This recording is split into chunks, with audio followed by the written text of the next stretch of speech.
नमस्कार दोस्तों, मैं हूँ ऋचा सिन्हा और मेरे चैनल पे आप सभी का बहुत बहुत स्वागत है।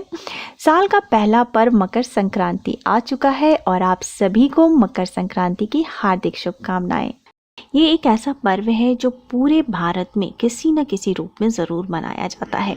मकर संक्रांति के दिन सूर्य देव अपने पुत्र शनि की मकर राशि में प्रवेश करते हैं और इसी दिन से सूर्य दक्षिणायन से उत्तरायण हो जाते हैं। अर्थात ऐसी मान्यता है कि इसी दिन से देवताओं का दिन प्रारंभ हो जाता है। इसके पहले देवताओं की रात्रि रहती है और जब देवताओं का दिन प्रारंभ होता है उसके बाद से सारे शुभ कार्य प्रारंभ कर दिए जाते हैं। साथ ही इस दिन से ऋतु परिवर्तन होता है, दिन बड़े होने लगते हैं, अर्थात प्राकृतिक रूप से भी इसका बहुत ही अधिक महत्व बताया गया है। साथ ही मकर संक्रांति से जुड़ी कई पौराणिक कथाएं हैं जिसके बारे में हम किसी और वीडियो में बात करेंगे।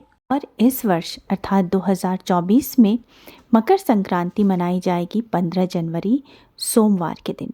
वहीं मकर संक्रांति का क्षण होगा 15 जनवरी को सुबह के 2:54 पर। मकर संक्रांति पर स्नान एवं दान का विशेष महत्व बताया गया है। वहीं स्नान दान के लिए पुण्यकाल एवं महापुण्यकाल को अत्यंत शुभ माना जाता है। वैसे तो मकर संक्रांति के दिन आप स्नान दान जब तब आप सुबह से लेकर शाम तक कभी भी कर सकते हैं, परंतु अगर पुण्यकाल और महापुण्यकाल में करते हैं तो इसका विशेष फल प्राप्त होता है। तो मकर संक्रांति वाले दिन पुण्यकाल का समय होगा सुबह 7:15 से शाम के 5:46 तक। वहीं महापुण्यकाल का समय होगा सुबह 7:15 से सुबह के 9 बजे तक। तो दोस्तों, पुण्यकाल और महापुण्यकाल में किए गए स्नान दान पूजा जप तप का विशेष फल प्राप्त होता है। अब मकर संक्रांति के दिन आपको क्या करना चाहिए, क्या नहीं, सुबह से आपको किस प्रकार से दिनचर्या प्रारंभ करनी चाहिए, किस प्रकार पूजा करनी चाहिए, इन सब से संबंधित वीडियो मैंने अपने चैनल पे अपलोड कर दिया है।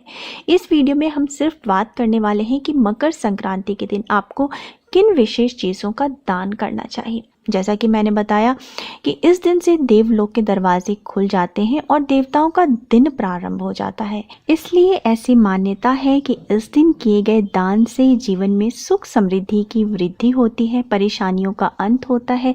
साथ ही इस दिन किए गए दान का कई 100 गुना अधिक फल प्राप्त होता है। आइए जानते हैं कि इस दिन किन विशेष वस्तुओं के दान का महत्व है।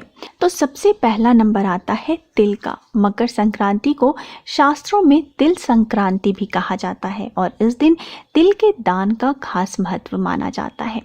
मकर संक्रांति पर तिल के दान के साथ ही भगवान विष्णु, सूर्य नारायण और शनि देव की तिल से पूजा भी करनी चाहिए। इसके साथ ही इस दिन ब्राह्मणों को तिल से बनी चीज़ों का दान करना भी अत्यंत शुभ माना जाता है। दरअसल शनि देवता ने अपने क्रोधित पिता सूर्य देवता की पूजा करने के लिए काले तिल का ही प्रयोग किया था। अर्थात ये सारे प्रयोग जो है आपको काले तिल से करना चाहिए।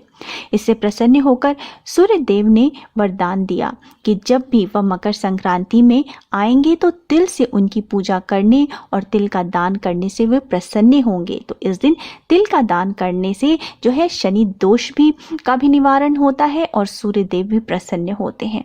वैसे मैंने अपने पहले वाले वीडियो में बताया हुआ है कि इस दिन जो है 6 प्रकार से तिल का प्रयोग करना चाहिए। जैसे तिल के तेल से इस दिन मालिश करके स्नान करना चाहिए, नहाने के जल में तिल डाल करके स्नान करना चाहिए, पूजा में तिल का प्रयोग करना चाहिए, तिल की बनी मिठाइयाँ भगवान को अर्पित करें, सूर्य देव को इस दिन जल तिल डाल कर दे, साथ ही तिल से हवन करें, तिल का दान करें, भोजन में तिल प्रयोग करें।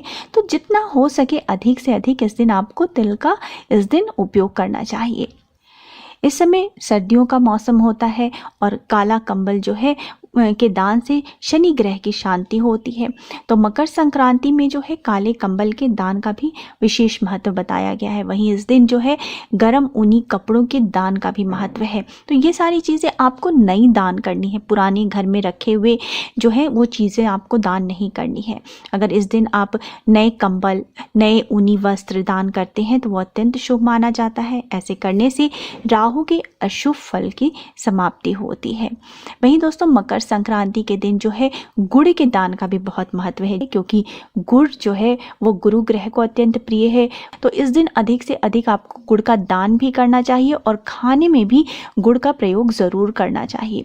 दोस्तों, मकर संक्रांति के दिन आप तिल और गुड़ से बनी हुई मिठाई या मुरमुरे और गुड़ से बनी हुई मिठाइयों का दान कर सकते हैं और उन्हीं का सेवन भी कर सकते हैं। इस दिन ऐसा करने से आपके शनि ग्रह, गुरु ग्रह और सूर्य ग्रह तीनों ग्रहों के दोष दूर होते हैं।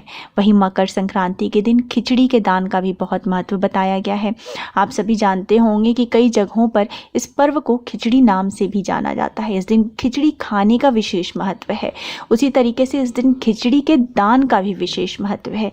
अगर आप बनी बनाई खिचड़ी, पकी हुई खिचड़ी दान नहीं कर सकते हैं तो इस दिन जो है आप चावल, उड़द की काली दाल और जो है खिचड़ी के जितने भी सामान हैं वो इस दिन आप दान करें, वो अत्यंत शुभ है। उड़द का संबंध जो है वो शनि देव से माना जाता है और इसका दान करने से शनि दोष से मुक्ति मिलती है, शनि दोष दूर होते हैं। वहीं चावल को अक्षय अनाज माना जाता है, तो चावल का दान इस दिन करने से अक्षय फल की प्राप्ति होती है। अब दोस्तों, इस दिन जो है वस्त्रों के दान का भी अत्यधिक महत्व होता है, लेकिन एक बात हमेशा ध्यान रखें, पुरानी चीज़ों का इस दिन आपको दान नहीं करना है, आपको नए वस्त्रों का दान करना है। मकर संक्रांति पर वस्त्रों के दान करने को महादान माना जाता है। इस दिन किसी गरीब को, ज़रूरतमंद को जो है आप एक जोड़े वस्त्र जरूर दान करें और इस बात का ध्यान भी आपको रखना है कि वस्त्र पुराने नहीं होने चाहिए, इस्तेमाल किए हुए या फटे पुराने नहीं होने चाहिए। सदैव नए वस्त्रों का दान करना ही उचित माना जाता है। साथ ही इस दिन घी के दान का भी विशेष महत्व बताया गया है। ज्योतिष में घी को सूर्य और गुरु से जोड़ करके देखा जाता है, अर्थात मकर संक्रांति के दिन गाय के शुद्ध घी का दान करने से करियर, जॉब, इन सब चीज़ों में जो है आपको तरक्की मिलती है, भौतिक सुख सुविधाओं की प्राप्ति होती है। तो मकर संक्रांति के दिन जितना संभव हो गाय का शुद्ध घी भी दान ज़रूर करना चाहिए। इन वस्तुओं का मकर संक्रांति पर अगर आप दान करते हैं तो आपके जीवन में सुख समृद्धि की वृद्धि तो होती ही है, साथ ही जो पहले से परेशानियां चली आ रही हैं उनका भी नाश होता है और इस दिन किए गए दान का 100 गुना अधिक फल प्राप्त होता है। उम्मीद है आपको मेरा आज का वीडियो पसंद आया होगा।